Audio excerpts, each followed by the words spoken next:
Muy buenas, soy Pablo González. En 1970, Phil Spector produjo el último álbum de los Beatles, el Let It Be, cuando la banda ya se había disuelto. Una de las grandes canciones que contiene este álbum es The Long and Windy Road. El caso es que cuando la escuchó Paul McCartney, autor de este tema, el arreglo de Spector no le gustó nada, porque le parecía tremendamente rimbombante, ampuloso. Él hubiera preferido algo más austero acorde a su idea inicial. Bueno, pues 50 años después del último disco de los Beatles, cuando escuchamos esta canción y hemos perdido un poco la perspectiva, la cronología de la biografía de los Beatles, pues posiblemente a muchos nos parece una canción maravillosa, como tantas otras que produjo Phil Spector, a quien se le atribuye la técnica del Wall of Sound, del muro de sonido, que consiste en incorporar muchísimas pistas que se superponen, pistas de sonido, y eso da lugar a arreglos que son apabullantes, aplastantes, ¿no?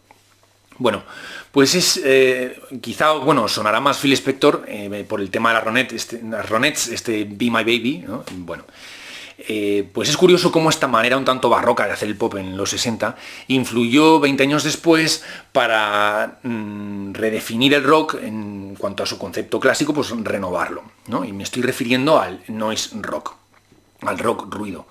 El rock ruido realmente recoge muchas influencias, desde el punk, el hardcore, el pop de los 60 y también los sonidos más vanguardistas de la no wave. Bueno, pues este rock chirriante, rechinador, desapacible, malsonante, posiblemente tenga su primer antecedente en la Velvet Underground, junto con Andy Warhol, en los años 60, desde Nueva York.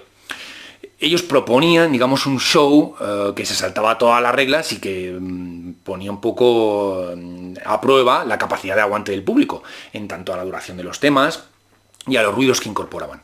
Bueno, su propuesta realmente era tan original que la prensa en California los calificó irónicamente como tan brillantes como la combinación de la mayonesa con las patatas fritas. Vamos, que les parecía tremendamente vulgar. Bueno, en cualquier caso, el noise rock es un tipo, es un subgénero dentro de la música que es de carácter iconoclasta. Como dice Sonic Youth, mata a tus ídolos. El noise rock lo que va a intentar es confrontar esa realidad un poco de carácter mítica, idealizada del rock clásico, mediante un realismo sucio, distópico, y todo ello a través de un sonido crudo. Bueno, en el noise rock se incorporan melodías de carácter pop, pero están enmudecidas, ensuciadas por las distorsiones que se incorporan a alto voltaje, a mucho volumen. Bueno, es tal la saturación que se producen unos efectos de retroalimentación, de feedback, que generan acoples que se van a utilizar pues, de manera estilística en este momento. Un dato interesante es el tipo de distorsión que emplean, que es una distorsión muy cruda, de las primeras que se hizo, que es la distorsión fuzz. La podéis identificar en el tema de los Rolling Stones en Satisfaction. Interesante, cuando intentaron vender este producto en los años 60, decían que mediante este pedal del fuzz podías hacer que tu guitarra sonara como si fuera una trompeta o como si fuera un saxo. Y esto es porque tiene más sustain, es decir, te mantiene la nota más tiempo. Lo cual es fantástico si quieres generar esa masa de ruido, ¿no? Bueno, armónicamente estos temas son muy interesantes porque se combinan esas melodías que muchas veces son muy dulces con esa armonía que va detrás ruidosa y que además de aportar ruido es que es muy disonante. Entonces se genera, como os digo, atmósferas muy intensas.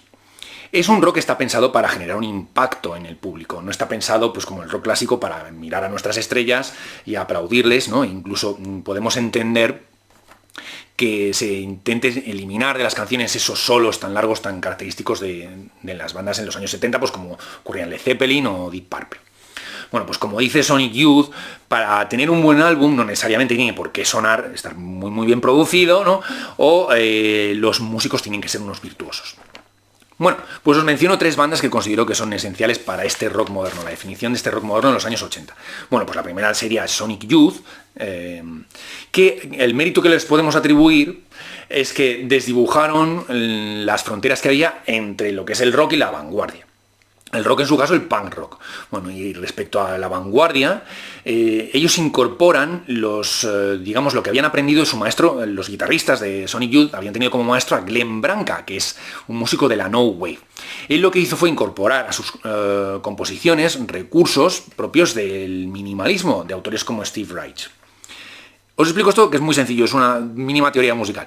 En el minimalismo, una de las cosas que se hace es que se repite una misma nota muchas veces por diferentes instrumentos, además en espacio corto muy mínimo.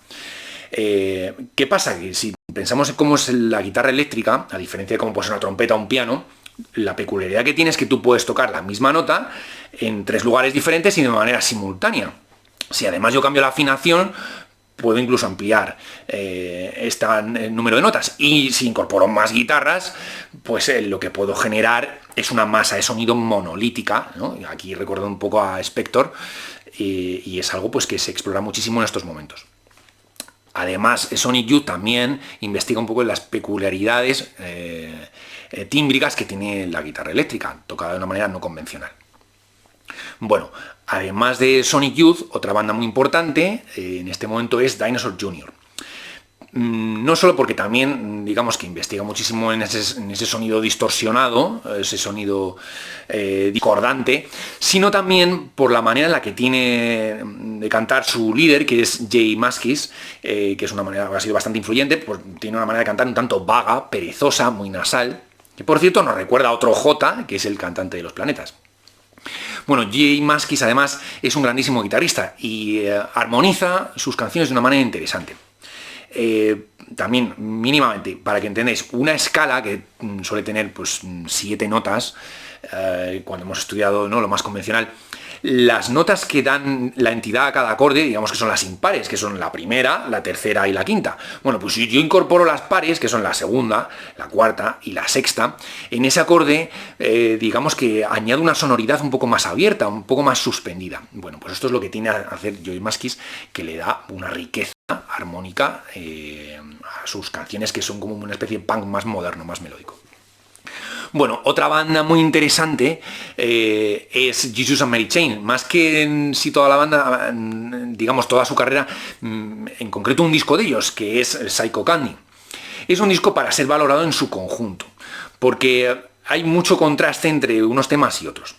En él tenemos canciones que son de un pop tremendamente nítido, que nos recuerda al pop de los años 60, como puede ser canciones de Buddy Holly. Y por otro lado tenemos otras canciones que son extremadamente ruidosas, quizá la distorsión más desagradable en comparación con las otras dos bandas.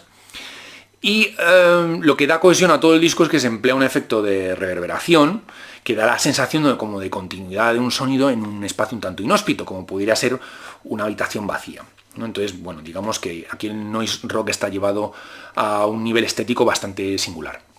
Puede que os suene esta banda o el tema con el que se abre el disco, que es Just Like Honey, que aparece al final de la película Lost in Translation, llevado también pues, de una manera un tanto estética, ¿no?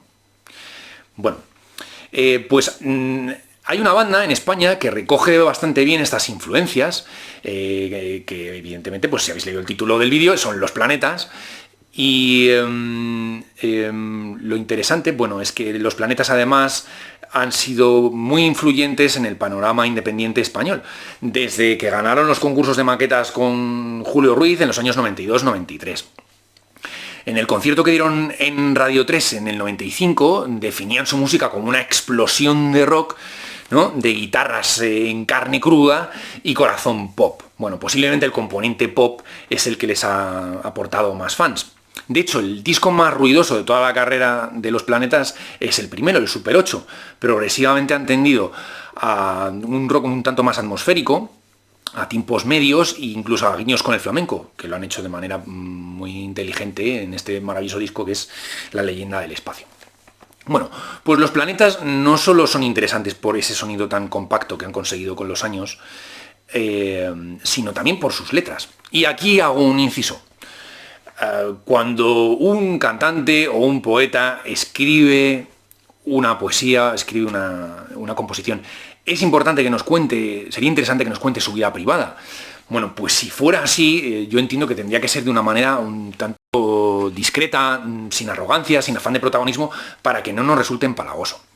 Bueno, pues curiosamente, en España, más o menos por los años 60, un poco antes, se rompe una barrera entre lo que sería la composición de la lírica y la vida personal. Digamos que se entienden como dos entidades que pueden ir cogidas de la mano. Si eso es así, se debe emplear a partir de ese momento un lenguaje que sea un poco menos sofisticado y más cercano al lenguaje coloquial. Y lo que se va a reflejar en esos poemas suele estar vinculado con la cotidianidad. Digamos que el autor, al igual que el lector, son testigos de una realidad que han vivido, ¿no? Ambos comparten pues, los mismos temas, como pueden ser el amor, los recuerdos o las amistades. Bueno, pues en el caso de la música pop o rock, por desgracia, la tendencia es que las letras tienden a ser bastante prosaicas, carentes de altura o nivel literario y están llenas de tópicos. Entonces se agradece cuando alguna de las bandas, digamos que se piensa un par de veces antes lo que va a cantar. Y bueno, el caso de Los Planetas, realmente sus letras son sencillas, son breves, parece que están escritas en un tono menor, pero rezuman honestidad. Lo que canta Jota, sobre todo en los primeros discos, parecen como pequeñas instantáneas de catástrofes amorosas, ¿no? Con las que nos podemos sentir identificados. Si no hemos vivido exactamente lo que está diciendo, sí que hemos sentido algo parecido en otras circunstancias. Bueno, pues para terminar, me parecía interesante intentar encontrar en estos poetas que renovaron la poesía con un tono un poco más cercano, pues buscar en alguno de sus libros si alguno de ellos expresaba algo parecido a lo que dijera Jota en sus letras. Y lo que voy a hacer es comparar cómo Jota dice algunas cosas en pequeños versos que he extraído de canciones de Super 8 y de Una semana en el motor de un autobús, y intentar identificar ese sentimiento de una manera similar, más o menos, en Ángel González, en uno de sus primeros libros, que bueno, pues se llama Áspero Mundo, que es un libro de juventud y bueno, pues conecta un poco con ese espíritu un poco de zozobra posadolescente, ¿no? Bueno, pues empiezo con Jota. Dice: toda la tarde viendo películas, hoy es 18, ella se ha ido. Y dice Ángel: aquí Madrid, 1954, un hombre solo. Dice Jota: ¿qué puedo hacer si no puedo hacer nada? Dice Ángel: un hombre con un año para nada, delante de su hastío para todo. Dice Jota: el humo de su cigarro se expande por el cuarto hasta desaparecer. Dice Ángel: ahí estás tú, debajo de ese cruce de metálicos cables. Dice Jota: y si todo va tan bien, ¿por qué este vacío que siento? Dice Ángel: y parecen felices, con el fin de ocultar esa amargura, como no puedo yo ocultarla por más tiempo. Dice Jota: intentad no olvidarme cada día y acordándome el resto de mi vida. Dice Ángel: vivir un año es morirse muchas veces mucho. Jota: no merece la pena. Elijo lo que tengo más cerca. Por lo menos tendré la certeza de que existo. Y dice Ángel: te tuve cuando eras dulce. Ahora te siento por tu corteza. Áspero mundo para mis dos manos. Bueno, pues esto ha sido todo por hoy. Nos vemos en el siguiente vídeo.